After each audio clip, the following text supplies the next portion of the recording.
하나님이 기뻐하시는 사람 47번째 메시지고요. 오늘부터 3번에 걸쳐서 다니엘에 대한 우리 메시지를 함께 나누려고 합니다. 다니엘은 구약 성경에 나오는 선지자지요. BC 600년경에 살고 활동했던 사람입니다. 이 유다의 왕 여호야김 시대에 바벨론의 느부갓네살 왕이 예루살렘을 공격합니다. 그래서 성전의 모든 기물들을 다 약탈해가고 왕족이나 귀족의 자손들 중에서 특별히 몸에 흠이 없고 잘생기고 지혜와 지식에 통찰력이 있어서 왕궁에서 자신이 데리고 자신을 섬길 그런 소년들을 다 데려가지요. 다니엘은 그때 함께 포로로 잡혀갑니다. 물론 우리가 포로라고 해도요, 노예로 부릴 사람들이 아니라 이 바벨론의 왕을 섬길 후보들이었기 때문에 그 대우나 처우는 확실하게 달랐습니다. 다니엘과 여러 소년들은 이 바벨론에서 3년 동안 특별 교육을 받습니다. 기숙사와 비슷한 따로 구별된 공간에서 정해진 음식을 먹으면서 그렇게 지냈지요. 당시 고대 바벨론 제국은 행정이나 교육이나 군사나 어떤 종교 같은 나라의 모든 면에 있어서 왕이 그 중심에 있었고 그 왕을 보필하기 위해서는 더 많은 관리들이 필요했습니다. 그래서 점성술이나 천문학이나 수학 또 문학 같은 그 갈대아 사람들의 학문을 비롯해서 바벨론의 여러 행정 언어들과 그리고 아람어를 포함한 갈대아 말들, 바벨론의 종교 예절과 그리고 의식들을 그들이 소년들이 배우고 궁중 예절과 관습들도 익혀야 했습니다. 그렇게 3년의 과정을 다 마친 후에는 왕 앞에 서서 시험을 보고 그 다음에 채용이 되었다는 거죠. 다니엘서 2장 48절에 보면은요, 다니엘은 나중에 바벨론의 각 지방을 다스리는 그 총독들과 모든 지혜자들의 우두머리에 위치에 올라가게 됩니다. 마치 요셉을 연상시키는 이 다니엘의 인생은 본의 아니게 또 의도치 않게 그리고 억지로 처하게 되었던 그 포로로 끌려간 상황이었지만 거기에서도 억지로 끌려간 곳, 내가 원치 않은 곳, 상상도 해보지 못한 자리였지만 그곳에서도 하나님과 그가 함께할 때 어떻게 우리의 삶이 빛날 수 있는가, 우리의 삶이 그곳에서도 멈추지 않고 계속해서 하나님의 영광이 될 것인가를 정확히 보여주는 중요한 메시지가 담긴 그 다니엘의 인생입니다. 세상에 살고 있지만 세상에 속하지 않고 구별되어 사는 우리 그리스도인들의 가장 좋은 모델이 바로 다니엘이고, 신앙의 여러 타협들을 거절할 때 겪게 되는 실제적인 고난과 어려움을 잘 보여주는 책임과 동시에 결국 하나님이 어떻게 인도하시는가, 하나님이 어떻게 승리하게 하시는가에 대한 분명한 증거가 기록된 아주 중요한 성경 중에 한 곳입니다. 당시 그 바벨론의 포로로 잡혀온 사람들은요, 유대 출신뿐 아니었죠. 유다 출신뿐 아니라 다른 식민지 출신들도 많았습니다. 성경은 그 중에 단 4명에게 집중을 하지요. 다니엘과 하나냐와 미사엘과 아사랴입니다. 이 3년간의 교육이 사실 겉으로는 어떤 특권이나 배려처럼 보이기도 하지만 사실은 예전에 그 일제강점기에 있었던 민족 말살 정책처럼 좋은 인재들을 식민지에 남겨두지 않고 안으로 끌어당기는 그런 치밀하게 계산된 전략이었습니다. 그들이 제일 먼저 했던 것, 이름을 바꾸는 것이었죠. 광복 직전까지 그 일제 강점기의 마지막 5년 동안 일본이 억지로 한국인들의 성을 일본식으로 바꾸게 한 그 창씨 계명과 똑같습니다. 바벨론은 그래서 다니엘을 벨드사살로, 하나냐는 사드락으로, 미사엘은 메삭으로, 그리고 아사랴는 아벤느고로 고쳐 불렀습니다. 이 이름들은 단순히 바벨론식의 이름들이 아니라 의미가 있었지요. 바벨론의 신들을 그들의 이름을 활용한 그런 신과 연결되어 있는 이름들이었습니다. 특히 그들은 이 유대 민족들이 유일신을 믿는 민족이었기 때문에 더더욱 이 바벨론은 그 유대 출신의 소년들에게 종교적인 이름들을 더 붙여주어서 계명을 시켰습니다. 우리가 이름을 바꾼다는 것, 문화를 바꾸고 내일을 바꾸고 그리고 삶의 방향을 바꾼다는 의미가 이름을 바꾼다는 겁니다. 저는 그런 차원에서 예전에 그 한국에 들어오셨던 선교사님들은 물론 의도는 다르지만 그분들도 이름을 바꾸셨죠. 한국 사람들에게 가까이 더 가까이 위해서 또 함께 그들과 어울려 살기 위해서 한국식으로 이름을 바꿨습니다. 최초의 선교사이신 의료 선교사 알렌 선교사님의 한국식 이름은 성이 안씨고 이름은 련이었어요. 안련. 그리고 언더우드 선교사님은 원시에다가 두우, 원두우였고, 스크랜톤 선교사님은 시란돈, 그리고 에비슨 선교사님은 어비신으로, 그리고 예전에 그 미드에 나왔던 주인공 이름인데 스코필드 선교사님은 정말 그때도 석호필로 이름을 바꾸었습니다. 그렇게 일부러 이름을 바꿔가면서 그들의 문화와 그들의 삶과 하나 되려고 했던 그 모습을 우리가 기억하고 있지요.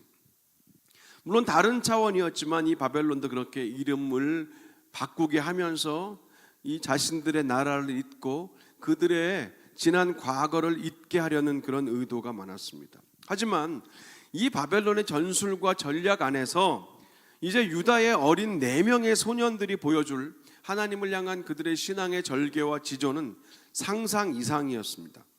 휩쓸려 가지 않고 거슬러 올라간다는 것은 수백 배의 노력과 힘이 필요한 것이고 때로는 목숨을 걸고 해야 하는 일이었습니다. 이 거슬러 올라갔던 다니엘의 모습 안으로 조금 더 들어가 보겠습니다. 오늘 1장 8절의 시작은 이렇게 되어 있죠. 다니엘은 뜻을 정하여 라고 시작합니다. 다니엘은 뜻을 정하여, 그러면서 그가 정한 뜻이 무엇인지를 말하고 있죠. 왕의 음식과 포도주로 자신을 더럽히지 않는다는 그런 뜻을 정했다는 겁니다. 당시에 왕의 음식과 포도주는 그냥 음식이 아니었습니다. 왕이 베푸는 최고의 호의이고 최고의 음식이었습니다. 하지만 그 음식 자체보다 더 중요한 것은 그 음식을 먹으라고 지시한 사람이 왕이었다는 거죠. 왕의 말이 곧 법이었고 왕의 말은 법 위에 있었습니다. 그래서 왕을 거역한다는 것, 왕의 말을 거역한다는 것은 사실은 죄를 범하는 거였고, 그렇게 죄인이 되어버리면 3년의 훈련 과정을 다 마치고 나서라도 좋은 자리에서 편안하게 안정된 삶이 보장되지 않았다는 겁니다. 다니엘이 지금 이걸 모르고, 이 사실을 모르고 거절하는 게 아니었습니다. 알면서도 그랬습니다. 거절하기 위해서는요, 기준이 필요하거든요. 기준이 있어야 거절합니다. 기준이 없으면 거절할 수 없어요. 다니엘은 당시 왕이 베푸는 그 음식과 포도주가 자기를 더럽힌다라고 생각했습니다. 왜냐하면 그에게는 기준이 있었기 때문입니다.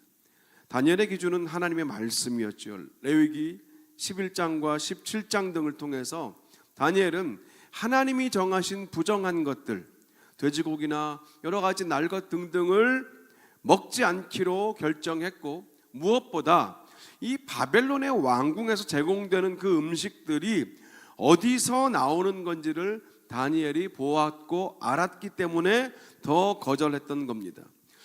당시 바벨론은 민족 신이 2개가 있었어요. 벨이라는 신과 느보라는 2 신이 있었는데, 그 벨과 느보에게 희생 제사를 드린 그 음식들을 왕실의 사람들과 주변 사람들에게 다 제공했기 때문에 간접적으로나마 그 우상 숭배에 쓰인 음식들을 그 소년들이 먹게 된 거죠. 그래서 더더욱 다니엘은 음식들을 거절했던 겁니다. 그리고 한 가지 기준을 더 추가한다면 그 포도주, 술이 주는 쾌락과 마취, 그 도취로부터 자신을 지키고자 하는 그 인격적인 기준도 추가가 될 수 있습니다. 이런 것들이 다니엘의 세워놓은 기준이었습니다. 이 기준을 가지고 다니엘이 뜻을 정했을 때 하나님이 개입하고 도우셨어요. 다니엘서에 처음으로 하나님이 등장하시는 장면입니다. 하나님은 때때로 택하신 백성인 그 유대 민족이라도 하나님의 뜻과 공의 안에서 그냥 포로로 내어주기도 하십니다. 나라와 민족의 미래가 되는 그 젊은 지도자들, 그 인재들이 끌려가서 이방 나라의 리더십 코스를 밟아야 하는 것도 하나님은 때로는 그냥 가만히 지켜보기만 하십니다.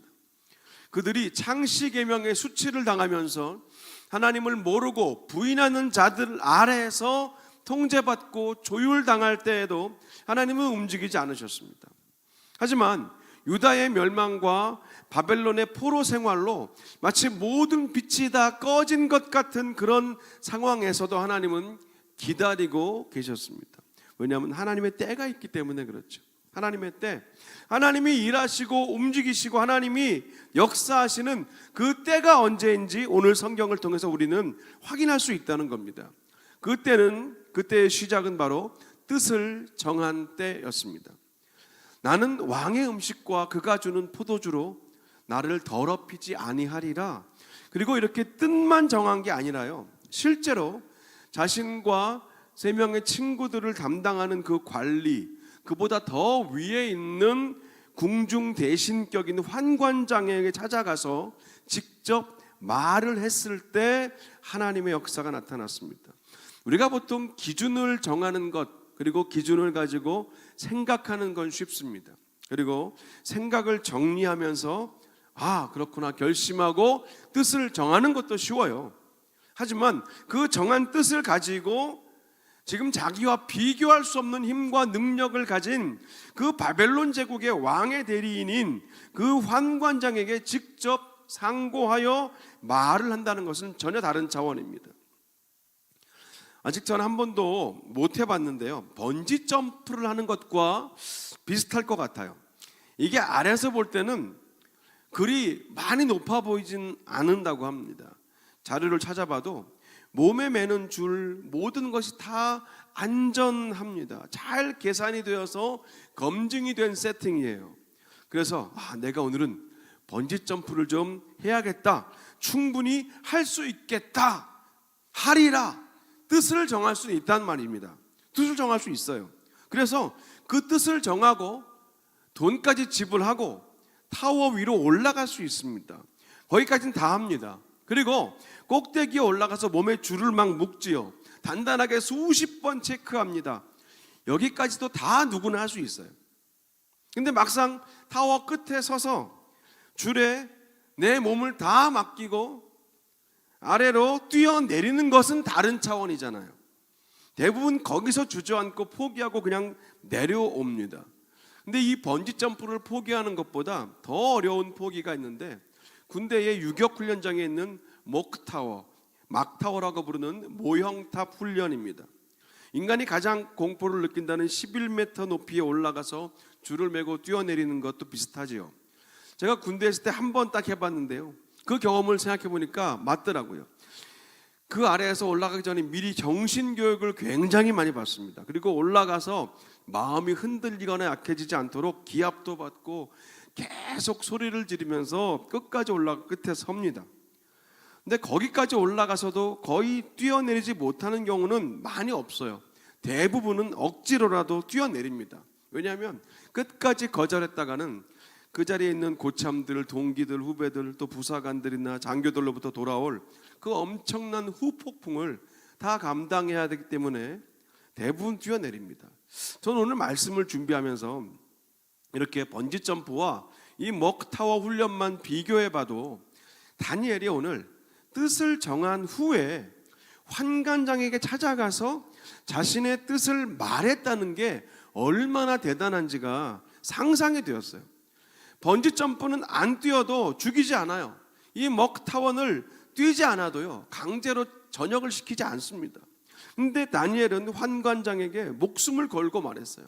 죽을 수 있었어요. 그냥 마음과 생각으로 뜻만 정한 게 아니라 그것을 실제로 마지막까지 실천할 수 있는 그 자리가 환관장이었는데 거기까지 직진했던 거예요.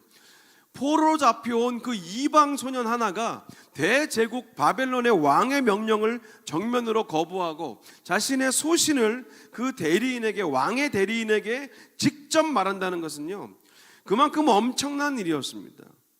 본문 8절에 다니엘이 환관장에게 구하니에서 이 구한다는 말, 이 히브리어는 아주 간절하게 탄원한다는 뜻입니다.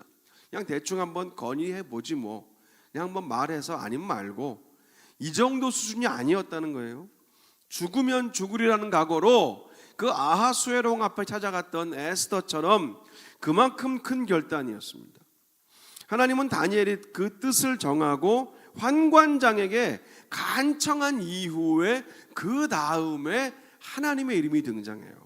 하나님은 그 다음에 일을 시작하셨어요. 그때까지 기다리신 겁니다. 9절은 하나님이 다니엘로 하여금 환관장에게 은혜와 긍휼을 얻게 하셨다라고 말하지요. 당시 환관장이라는 위치는 왕에게까지 보고하지 않아도 자기가 직접 자기 선에서는 그 왕의 소년들이 먹는 음식 정도는 관리할 수 있었습니다. 그런 환관장의 마음에 하나님이 역사하시는 거지요. 그래서 그가 다니엘의 요청을 들을 때 어이없어 하거나 짜증이 나거나 화를 내거나 분노하거나 괘씸한 마음이 든 것이 아니라 은혜와 긍휼의 마음이 들게 했다는 거예요. 여기서 말하는 은혜와 긍휼은요, 우리가 자주 말하는 하나님의 은혜와 긍휼은 아니고, 어느 번역본에서는 이 은혜와 긍휼을 얻었다는 그 표현을 사랑스러워 보였다. 환관장이 다니엘의 말을 들을 때 다니엘이 귀여워 보였다, 너무 예뻐 보였다, 그런 의미로 번역이 된 데도 많이 있습니다. 하나님의 역사는요, 물론 때로는 홍해를 가르고 요단강을 멈추고 여리고성을 넘어뜨리기도 하지만, 때로는 그 이방 환관장 한 사람의 마음을 녹이시고 부드럽게 하시고 그의 시선을 완전히 바꿔주시기도 한다는 겁니다. 마음이 부드러워진 환관장은 우선 자신의 난처한 사정을 다니엘에게 말하지 않습니까? 왕이 너희들에게 마실 것과 먹을 것을 직접 지정하셨는데, 만약에 너희들이 헬스케져서 다른 소년들보다 건강 상태가 안 좋아지면 내가 왕에게 죽음을 당할 수 있다라고 10절에서 말을 합니다. 우리가 이 10절에서 그 환관장의 말에서 중요한 내용을 발견하는데요, 다니엘이 지금 자신뿐 아니라 그 자신의 3명의 친구들의 입장까지 같이 묶어서 대변하고 있다는 겁니다. 그 4명의 얘기를 같이 하는 거예요. 4명 모두 다 왕의 음식을 거절하겠다는 말을 지금 다니엘이 대표로 하고 있는 겁니다. 어쨌거나 지금 난감해하고 있는 환관장의 말을 들은 다니엘은 그 다음에 그를 붙들고 간청하지 않아요. 우리가 상식적으로는 문제가 생겼을 때 더 높은 위치의 사람에게로 계속 상위법으로 나아가는 것이 맞는데, 오늘 다니엘은 환관장이 아니라 오히려 그 아래에 있는 중간 관리자에게 요청을 합니다. 이것도 다니엘의 탁월함이에요. 기도하는 하나님의 사람들은요, 때론 큰 길이 막히고 큰 문이 닫혀도 얼마든지 다른 길을 찾아냅니다. 그게 하나님이 하시는 방법이잖아요.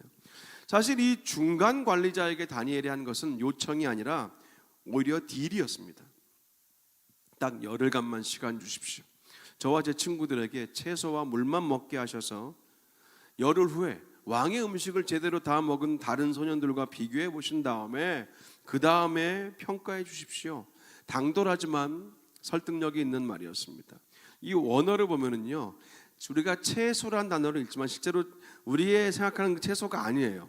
그 야채만을 말하는 게 아니고요, 씨를 뿌려서 싹을 내는 모든 것들을 다 채소라고 합니다. 그러니까 야채뿐 아니라 빵이나 과일들까지 다 포함된 말이 여기 성경에 말하는 채소라는 거예요. 성경은 열흘이 지났을 때 다니엘과 그 친구들의 혈색이 왕의 음식을 먹은 소년들보다 더 아름답고 윤택했다라고 말합니다. 그래서 그 뒤로는 직접 그들을 담당하던 그 관리자가 이제는 지정된 음식과 포도주가 아니라 채식을 주게 되지요.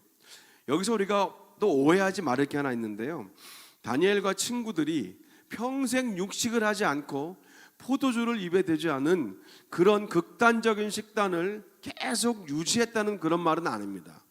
다니엘서 10장 3절에 보면 다니엘이 민족을 위해서 21일간 금식하면서 기도하는 장면이 나오는데요. 그때 그가 평소에 먹던 음식을 제한하고 끊었다라고 말합니다.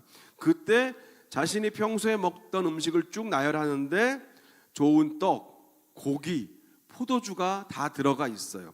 그것들을 21일간 끊으면서 금식 기도했다는 겁니다. 그러니까 그 3년간의 왕실 교육 기간에만 그 왕의 음식, 이방 신에게 제사드린 그 음식을 그들이 거절했다는 거예요. 저는 이런 부분도 참 좋습니다. 하나님은요, 치우치시거나 편협되신 분이 아닙니다.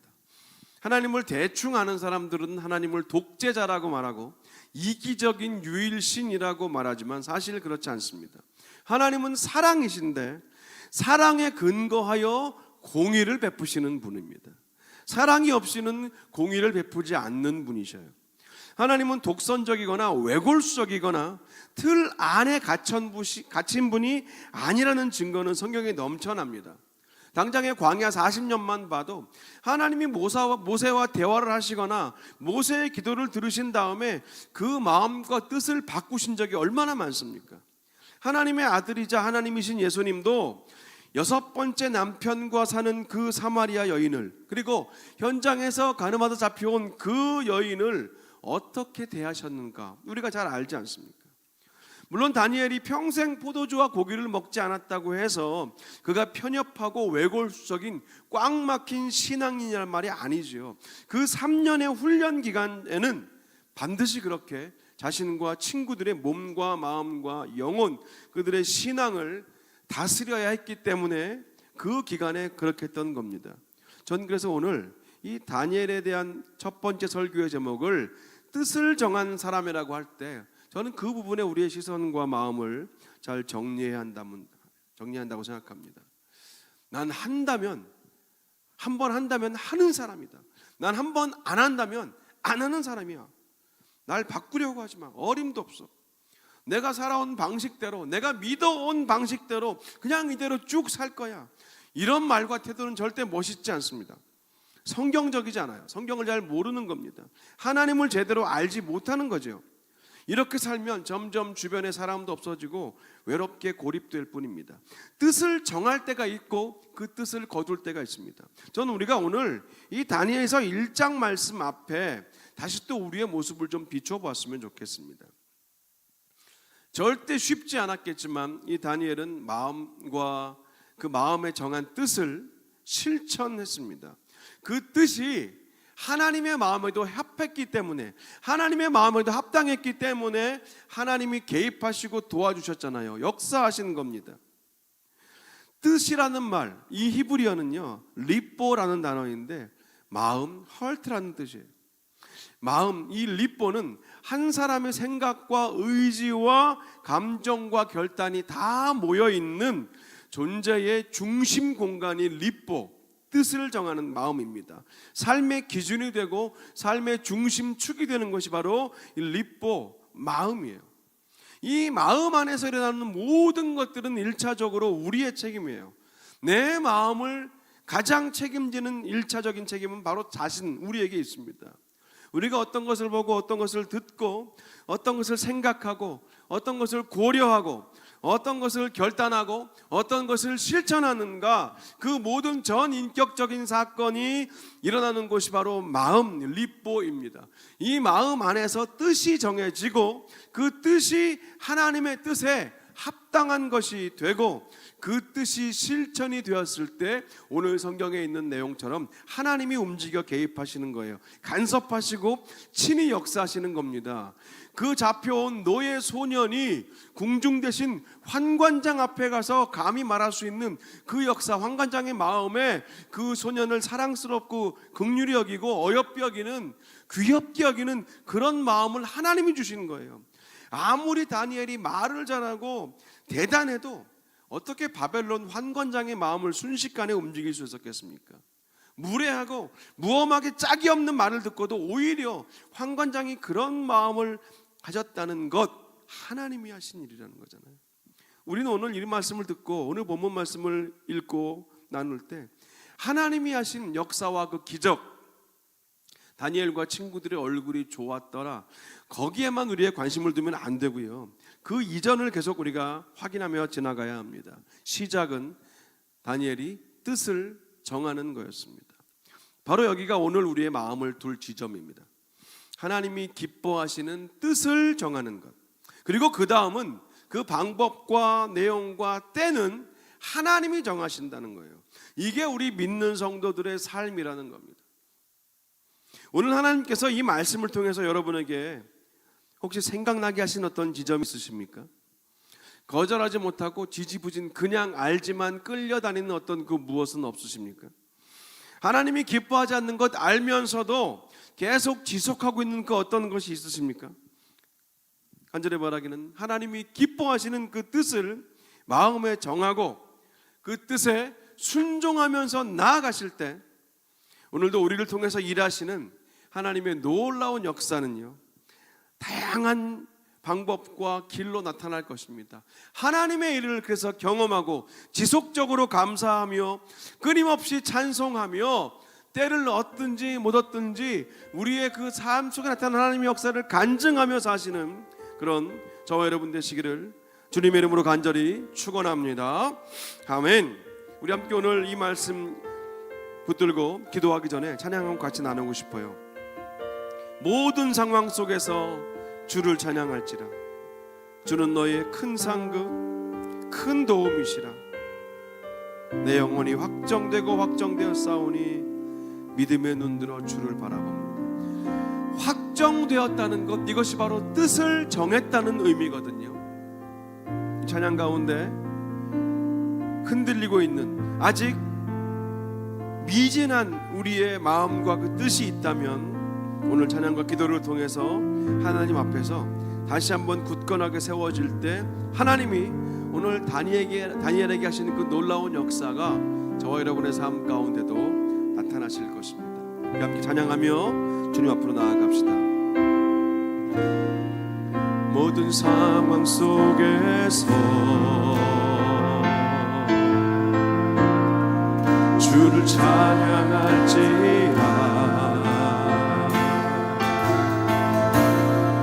주는 너의 큰 상급 큰 도움이시라. 주의 얼굴 구할 때 주의 얼굴 구할 때 주의 영을 부으사 그 신사랑 안에서 주를 보게 하소서. 내 영혼이 확정되고 내 영혼이 확정되고 확정되어 싸우니 믿음의 눈들로 주를 바라봅니다. 내 영혼이 확정되고 확정되어 싸우니 믿음의 눈들로 주를 바라봅니다. 모든 상황 속에서 모든 상황 속에서 주를 찬양할지라. 주를 찬양할지라. 주는 너의 큰 상급 주는 너의 큰 상급 큰 도움이시라. 주의 얼굴 구하네.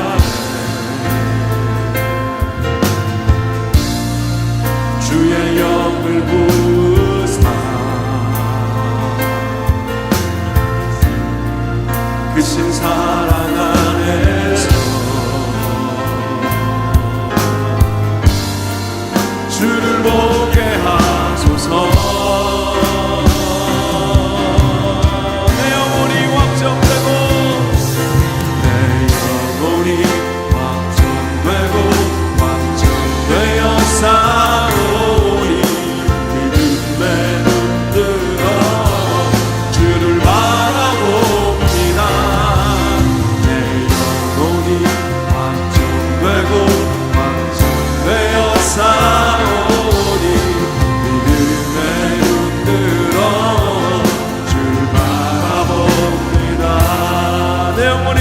확정되고 내 영혼이 확정되고 확정되어 싸우니 믿음에 붙들어 주를 바라봅니다.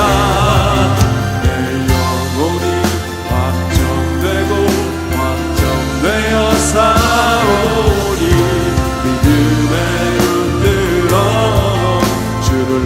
주를 찬양할 때 주의 나라 임할 때 주를 찬양할 때 주의 나라 임할 때 주의 영원한 나라 오게 하소서.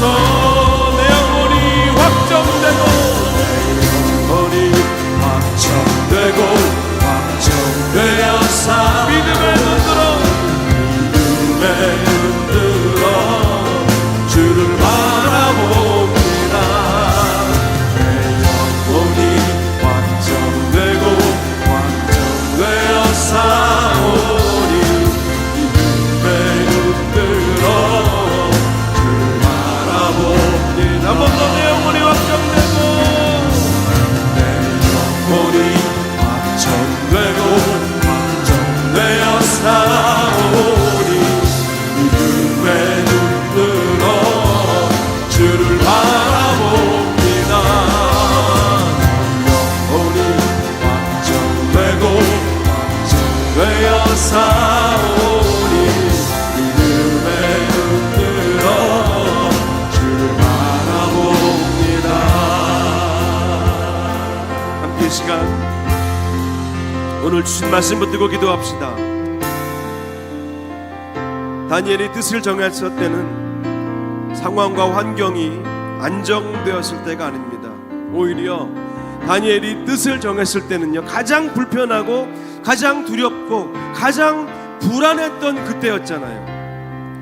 다니엘은 하나님이 기뻐하시는 뜻을 그때 정한 겁니다. 위기의 시간이었습니다. 앞으로 어떻게 될지 알지 못하는 때였잖아요. 근데 그때 하나님의 기뻐하시는 뜻을 정하고 그 뜻에 순종하여 환관장에게로 나아갔던 겁니다. 그때 하나님의 도우심과 일하심을 경험했던 것이지요. 오늘 여러분이 마음 가운데 정하셔야 할 뜻이 있으십니까?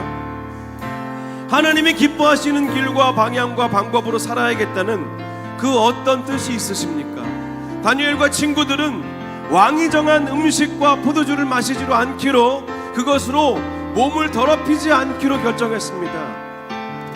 바꿔 말한다면 그것이 꼭 왕이 정한 음식이 아니더라도 자신들의 몸을 더럽히는 그것, 자신들의 몸과 마음과 영혼을 더럽히지는 그것을 거절하기로 뜻을 정한 거잖아요. 오늘 여러분은 어떤 뜻을 정하시겠습니까? 있으시다면 이 시간, 기억나시다면 이 시간 그 뜻을 붙들고 기도하시고, 혹시 기억나지 않는다면, 생각이 안 나신다면 생각나게 해달라고, 그 뜻을 정하게 해달라고, 깨닫게 해달라고, 지금 내가 하나님이 기뻐하시는 뜻을 결정해야 한다면 그것이 무엇인지 알려달라고 함께 주님 앞으로 나아가며 기도합시다. 우리 같이 오늘 말씀 붙들고 자신을 위해서, 나를 위해서 함께 먼저 기도하시겠습니다. 기도합시다.